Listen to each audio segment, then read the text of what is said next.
Welcome to Sylvia Stingray. Hey guys, welcome back to my channel. It's me, Sylvia, your Yuri Manhwa translator. Hey guys, good morning. Let me present you the new chapter of By Legion Among Mortals, chapter 216. So here it is. Let's read the story. Back to Gumensi and Sinbui, the two of them, are already on Sinbui's room. Well, definitely, Sissy. She becomes too clingy to Sinbuye. Now it really makes sense. Look at her. She's getting impatient. She was really searching. Finally, she really catch one. Well, definitely Sinbuye. It must really feeling strange. At this moment, look at her. Her feelings and emotion are really uncontrollable. Well, definitely, it's because Sissy. She is being true to her. Now, Sissy, she kissed her gently. Although Sinbuyi, still, she was on trembling. Now, Sissy, still, she is not stopping until the two of them are out of breath. Well, for Sissy, she suddenly paused, and she was staring at Sinbuyi. But Sinbuyi is also looking at hers. Now, it really makes sense. Sinbuyi said she really can't come again. It happened several times already. Oh, this girl, right now, she was really complaining. Although my waist is so sore. Sinbui said to her, let's go to sleep later. Huh? Why is this happening? I really can't take it anymore. Sinbui said to her, now she really feels wrong. I have something to say to you. Sissy said to her, well, what could it be? What was Sissy going to tell her? Let me be willful for once, sister. Oh, it turns out this girl surely want to coax her. Sinbuyi restrained herself. She said before that the next time you officially confess your love to me will be when I can refuse you, maybe. Now, she's looking forward, but I'm not going to give you these chances. Although I don't want to admit it for a long time, I still had to admit it. Oh, what a confession. No matter in the past or now, no matter if you are sister or Sinbuyi, I have always liked you. Sissy said to her, oh, this is really good, right? Now, Sissy, let's go to sleep now. Good night. Sissy, she looks really tired. Well, definitely, it was a long night. Now, Sinbuyi, suddenly she got paused, and she was really blushing. Although she know to herself that Sissy is already fall asleep. Right now, what is she going to do? Well, definitely, they need to rest. Sissy, what did you say again? Aren't you tired? Oh, it turns out she was still awakened. They're really getting tricky to each other. Back to Sister Baiwa on the heaven. It seems that she was looking on the tree again. Well, on the fast. But now, looking at it, it becomes shining. After I wipe out Chinner's and sorry memories, she's no longer miss the human world, but her magic power did not improve. What exactly is the problem?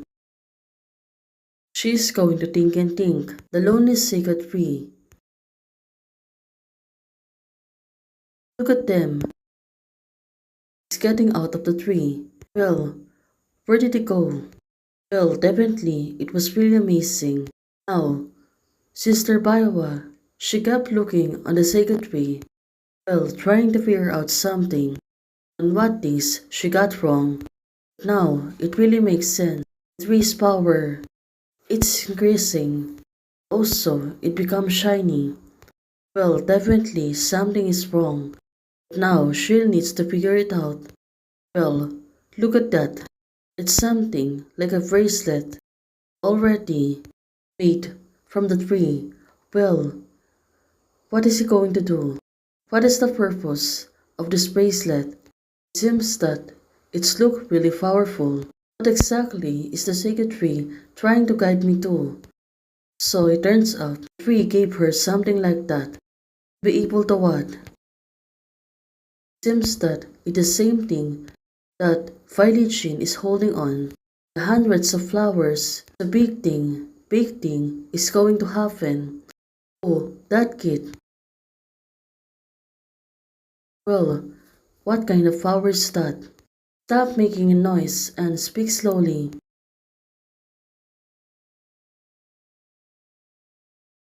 Now, the little kid is making a gesture. Say it's important thing. Sister Billie Jean broke the colorful glass lamp because she stole the immortal elbow. She will be demoted to Earth soon. One of the pairs said. She wanted to tell Sister Baiwa what would happen to Billie Jean. No matter how greedy Jean is, she would never steal.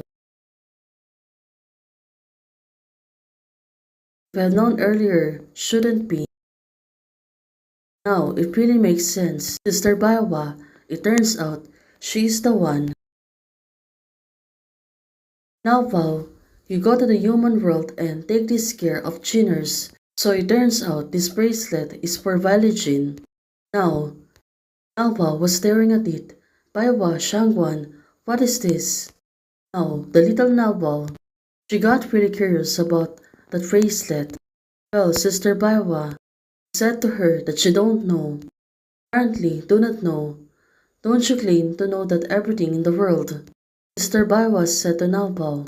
Well, she seems to be funny, right? Although a little bit of sarcastic. By the way, in addition to reporting Jinner's situation, to me, all the time, I also remember to remind her. Now, it seems that Sister Baiwa, she was really disappointed. Now, it really makes sense. Now, Bao, she got really curious. Don't be too memory of the world. It seems that she is also a powerful one. The most memorable in this world, one of the places is to eat a hot pot in a snowy days Hasselfood. Well, definitely the two of them. What do you think of Faiwa's Shangshang? Now, the relationship between Lin Mixi and Jinner. And there's a part of the Jinner. Now, it makes sense. Talking about Billie Jean, he can completely cut off the relationship with her and see you again. Billie Jean's mind is full of Billie Jean's sister. I can hear me all. The life of the mortals is for us, just like the Pavol. Before it was too late to see clearly, it will verse. Well, that was sad, right? I don't have to intervene too much. Lin Mixi and Jinner are not from the same world at all, so she was really confident about this. Let's see on what will happen next. Hey guys, thanks for watching. If you like the video, please don't forget to like, share, and subscribe. Membership is already open. For those who want to support, you can support me by joining the membership or you can directly support me via Ko-Fi. Thank you, bye!